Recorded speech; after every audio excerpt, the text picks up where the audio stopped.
the end of the world. I could feel all this death. Everything they built will fall! And from the ashes of their world, we'll build a better one!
Earthquakes hit southern Taiwan. The 6.4 magnitude quake striking about 5 hours ago, 4 a.m. Saturday morning in Taiwan. Most people, of course, sleeping at that point. Several buildings toppled or partially collapsed. And Megan Batchelor's following this story for us. What's the latest? Well, Ian, let's start with exactly where this happened. We've got a map just showing what part of the island was hit, and it was more in the southern part of the island, quite far away from the capital of Taipei. And you can see one of the hardest hit areas, Tainan. Now, reports saying that this is one of the oldest cities on Taiwan. And it looks like that is one of the more harder hit areas at this point, and rescue efforts have been underway for hours now. It's around 9 o'clock local time. The earthquake struck around 4 a.m., so lots of people sleeping, so the effects from this could be very devastating.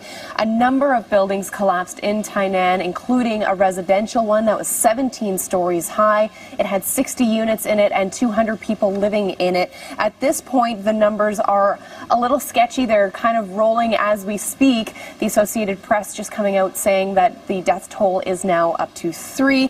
120 people have been rescued and around 154 people have been hospitalized. On a side note, the trains have been canceled for Saturday, a very busy travel day as it is the eve to the Lunar New Year there. The U.S. Geological Survey saying this was a relatively shallow earthquake, and that may help explain what a Californian is quoted as saying in the L.A. Times. He lived through the earthquake in San Francisco, said this one felt much stronger, that it was violent shaking for a minute, and then there was still swaying after that. So it speaks to the power of this earthquake. As you know, Taiwan, like Vancouver, part of this Pacific Ring of Fire, and tell us about the last major quake to hit the island.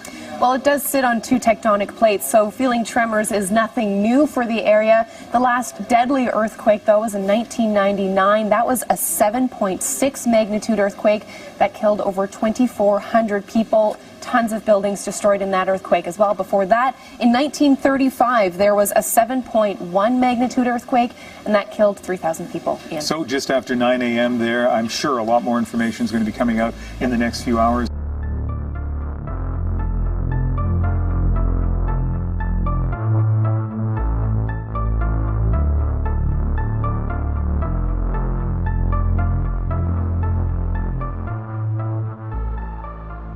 Six people have been killed after a landslide buried a building in South Chinese Guangxi early on Monday.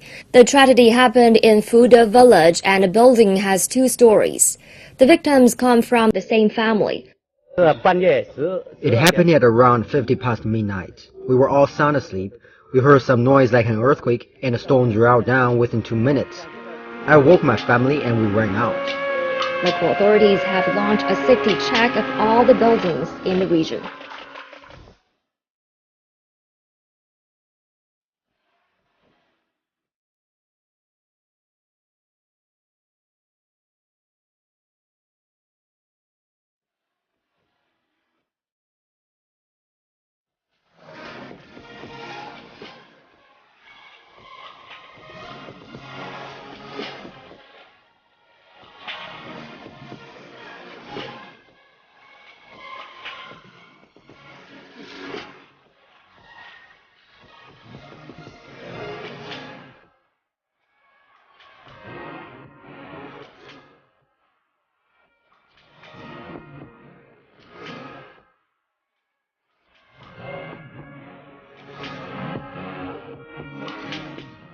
Well, a pretty substantial earthquake rattling the Sooner State today. A 3.8 magnitude quake hit near Medford around 2:40 this afternoon, according to the USGS. And it was not alone. 4 other sizable quakes struck today, ranging from 2.6 to 3.5 magnitude. No immediate word of any damage. Oklahoma this year has already had more than 90 earthquakes of magnitude 3.0 or greater. That's generally when most people begin to feel them. A scare on a cruise ship that hit rough seas. Family members from Royal Oak are now praising the captain who successfully fought hurricane force winds.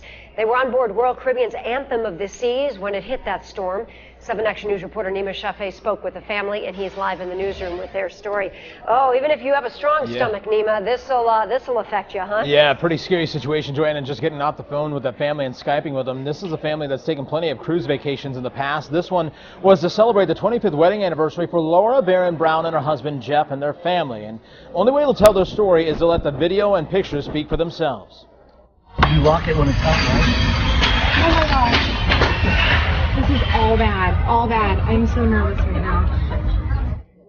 Yeah, and this cell phone video taken from YouTube from others on board that same ship. You can see the water there and the massive waves there, the damage on your screen from those hurricane force winds that hit the open areas of the boat. Laura Barron Brown and her husband are on board that ship, as you heard me mention, celebrating their 25th wedding anniversary with family and friends. And she says the ship came up on the storm around 3 yesterday afternoon off the coast of North Carolina. And the ship was headed from New Jersey to Florida. The damage from the storm you can see there for yourself. Just take a look. Mangled metal all over the place. Let's see how bad it is. The cruise line issuing a statement this morning saying the ship was damaged in some public areas and guest staterooms, and goes on to say the ship is still safe to be at sea. Laura says people were scared, nervous, but when they were called to go to their rooms, they all helped one another. And today she's thankful to the captain for his heroic actions. We were down on deck 5, and all of a sudden they made an announcement that everyone needed to get back to their staterooms for our safety. But water, because on deck 5, those are open decks where, so water was coming in. And so, you know, that was pretty scary because we've been on a number of cruises that's never told us to get back to our stateroom. They say that the vessel held up really well, but there's lots of, you know, superficial damage. There's windows that are broken, displays, elevators broke yesterday for a little bit, which was probably scary for the people on there. You know, lots of glass and all the bathrooms are broken. But we were in our staterooms, you know, from 3:30 until this morning.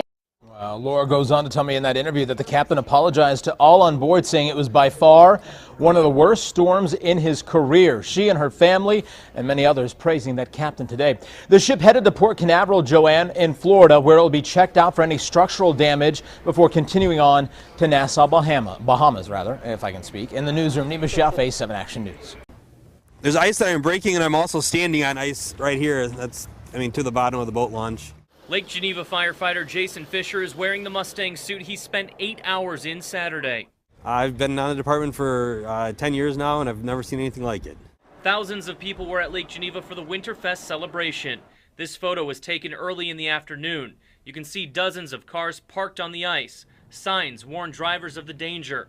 And just a few hundred yards away, open water. Every year is different weather patterns, and this year just didn't get as thick as it has in the past. Around 2 o'clock, the ice broke and the cars plunged into the frigid water. The vehicles weighing thousands of pounds were parked closely together. To give you an idea of how thick the ice is out here, only about the length of an iPhone. You're talking, 6,000 to probably, 5 tons in a 100-foot area, and the ice can't support that. Mark McClellan is the owner of Larry's Towing. They worked with the fire department to remove the cars.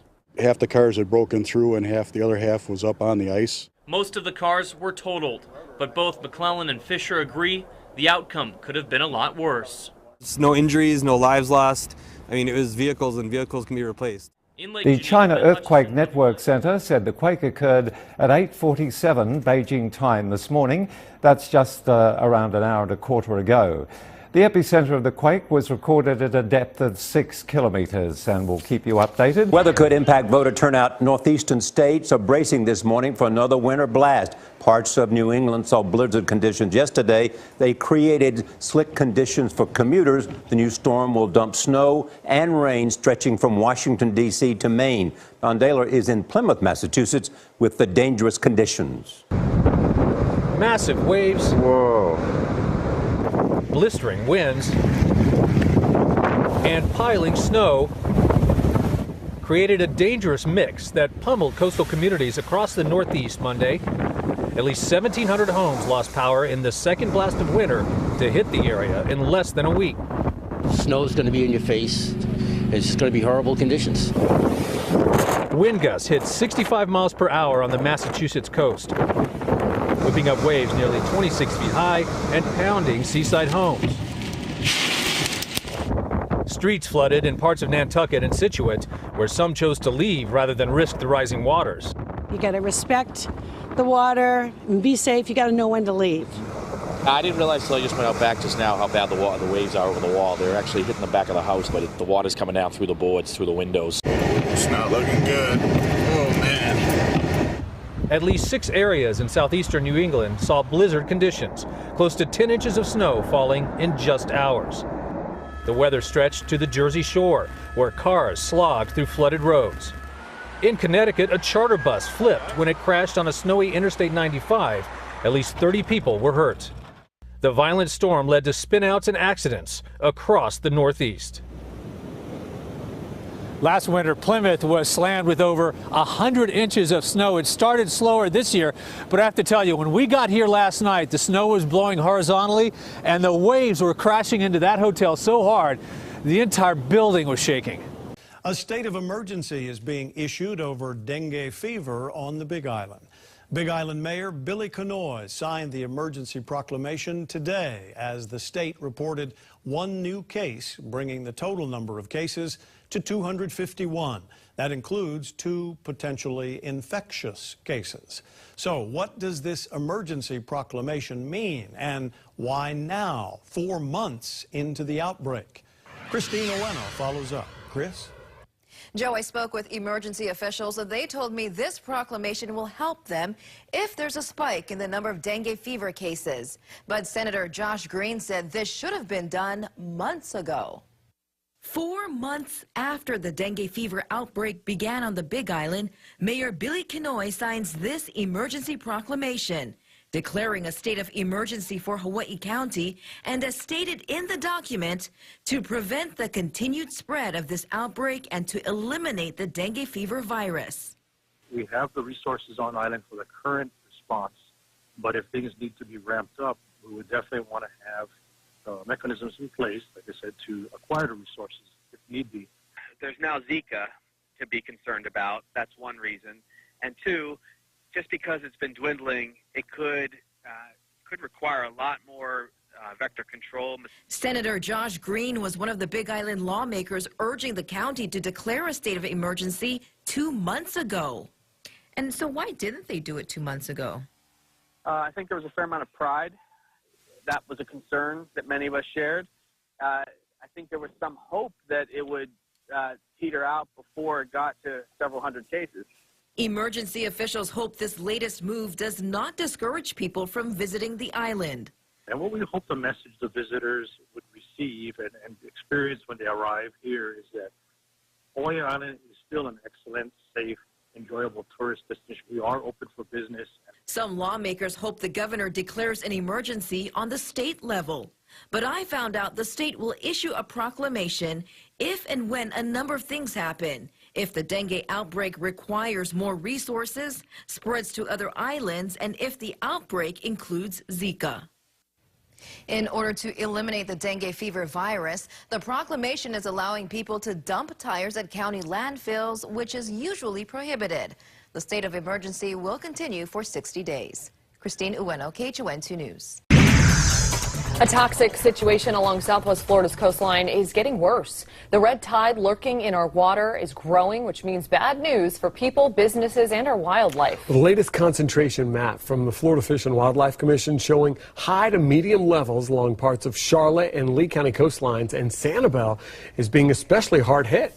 The toxic algae is known to cause breathing problems for people, and it can kill marine life all along the coast. Yeah, over the past week, there have been several reports of dead fish washing up on the shore. 4 in your corners, Carl Fortier joining us live right now from the Lighthouse Beach on Sanibel with how things are looking right now. Carl?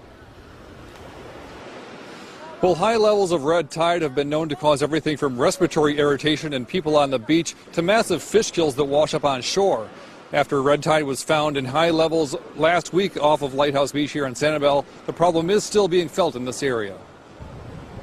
Yeah, and you can see that there's really not any dead fish here too much right now.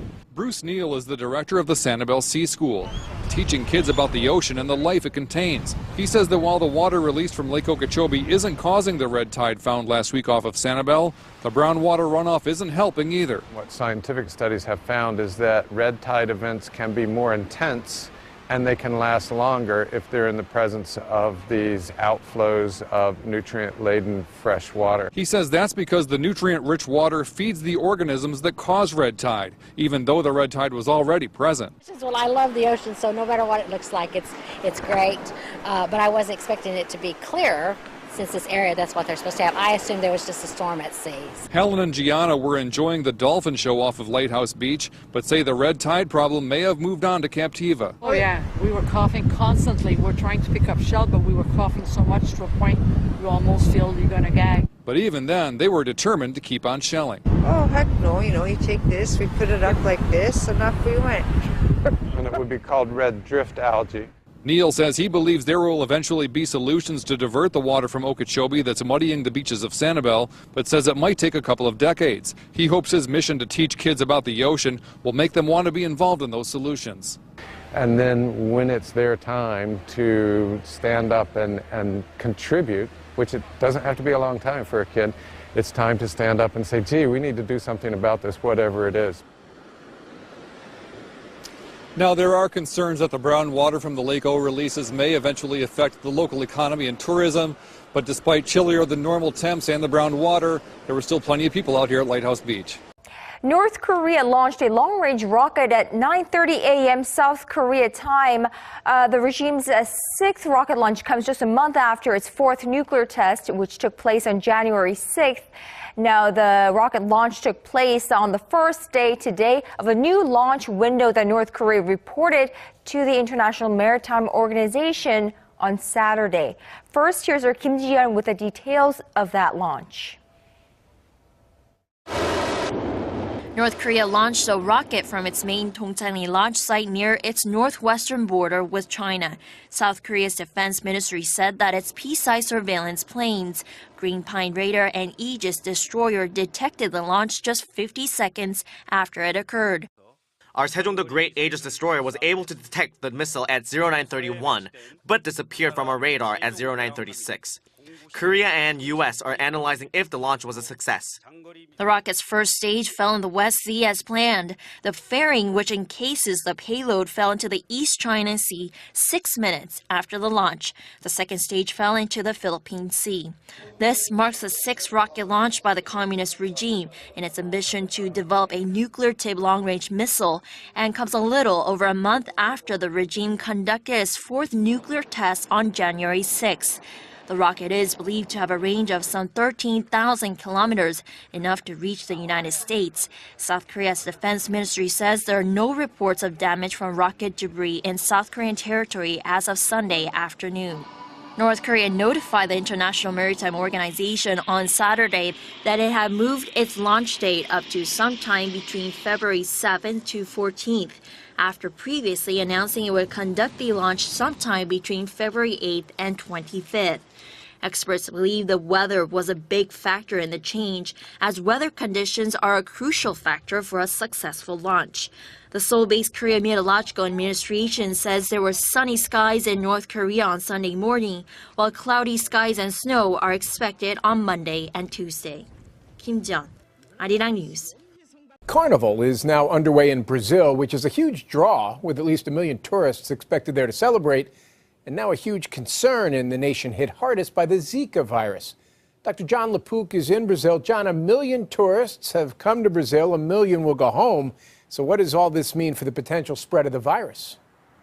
Well, Jim, it's a great concern, because one theory about the way that Zika actually came to Brazil in the first place is that it was brought here in 2014 with the World Cup soccer matches by somebody who was infected with Zika virus elsewhere, came to Brazil, and then an uninfected mosquito here bit that person and got infected with the virus. Now we're thinking perhaps it could happen in reverse. Infected people here could then travel elsewhere, and you would have local transmission in those countries.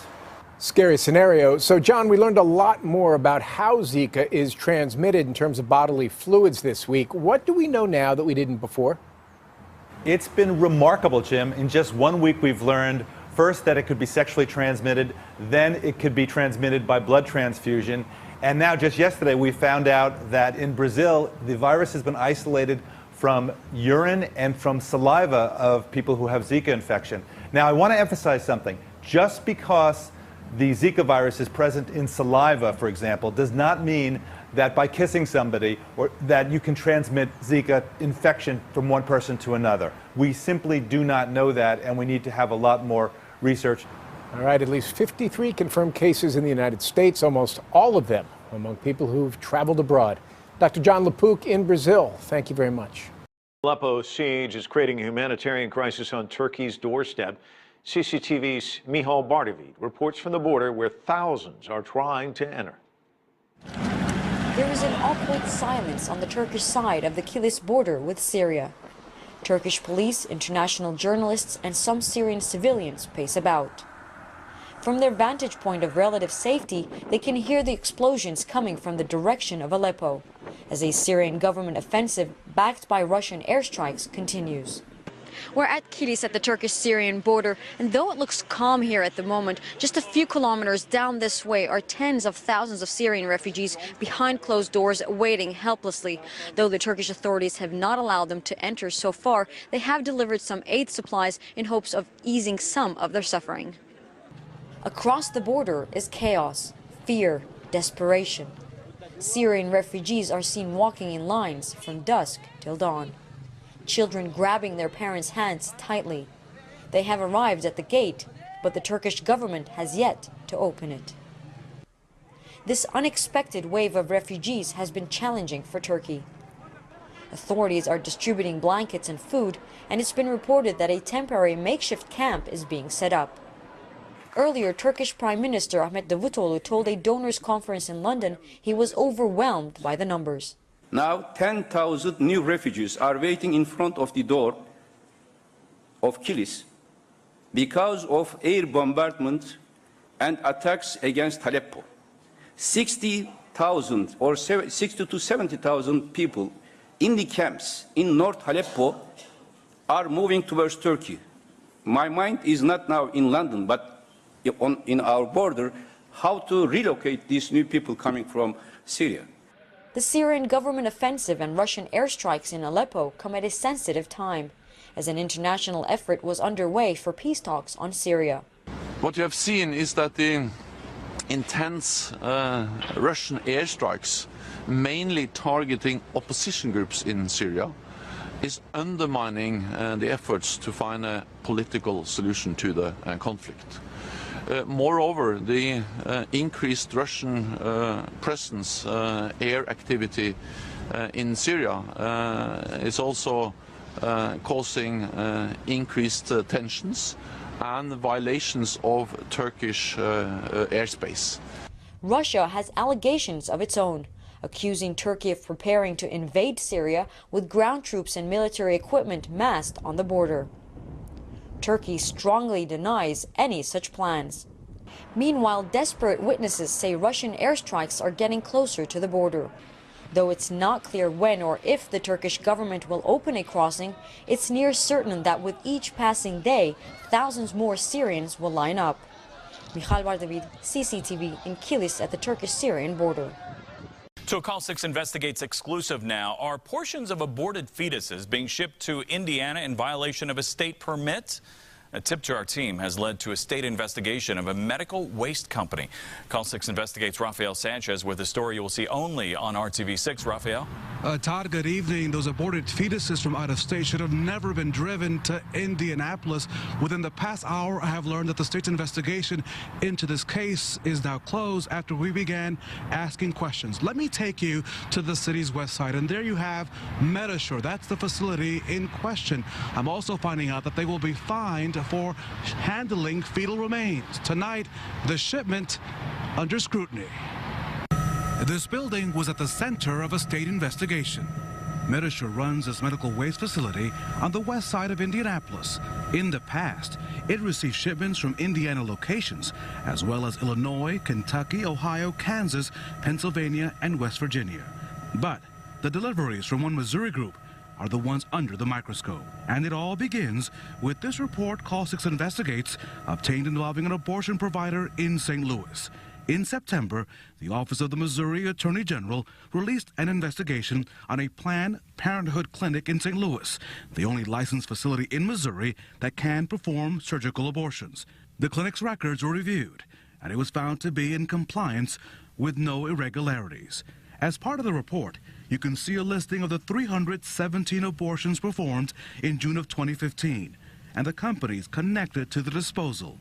Documents point to Pathology Services Incorporated in Missouri and Medishore in Indianapolis. Under their 2012 state permit, Medishore can handle and treat medical waste and transport the waste to a final disposal facility. It cannot handle or process fetal remains. Call 6 Investigates reached out to the companies. Pathology Services office manager never returned our call. At 6 o'clock, we still have so many unanswered questions, but we're expecting to get more details on the state's punishment of Medishore sometime tomorrow morning. Now, Medishore says it is fully aware of its permit not to handle any fetal remains. They did issue the statement to us just a couple of days ago. They say it should be understood that the generator is responsible for segregating waste items before packaging the waste for pickup by Medishore, according to federal and state's law and other provisions under the contract. We'll have much more on this developing story as it develops here at RTV6. Reporting live, Rafael Sanchez, RTV6. Elsewhere, the United States Federal Bureau of Investigation reports a major security breach as personal information of thousands of its employees is leaked. Hackers managed to post the information of up to 20,000 FBI employees online. A further 9,000 Department of Homeland Security staff had their information compromised. The leaked information includes job titles, emails, and phone numbers. In a further blow to the FBI, news outlets were contacted by the hackers on Sunday evening and were shown a preview of the compromised information. The unknown hacking group claimed they were supporting Palestine. The U.S. has been hit by a series of high-profile data breaches. Last week, U.S. Defense Secretary Ashton Carter requested $7 billion for the Pentagon's cyber operations.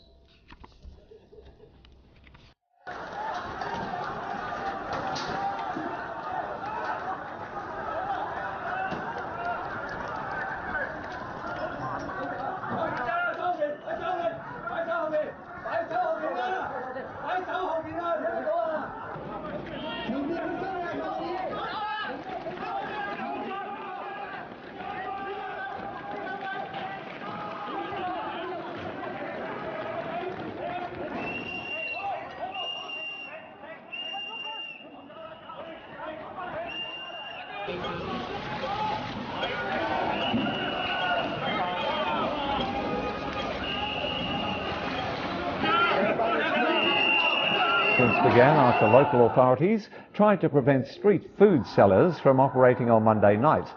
Hong Kong cable TV showed footage of a policeman firing warning shots into the air from his handgun in an attempt to quell the rioters. Police used pepper spray to try to disperse the crowds, while rioters threw bricks and lit fires on streets. We're closely following the story and we'll bring you more when we get further details.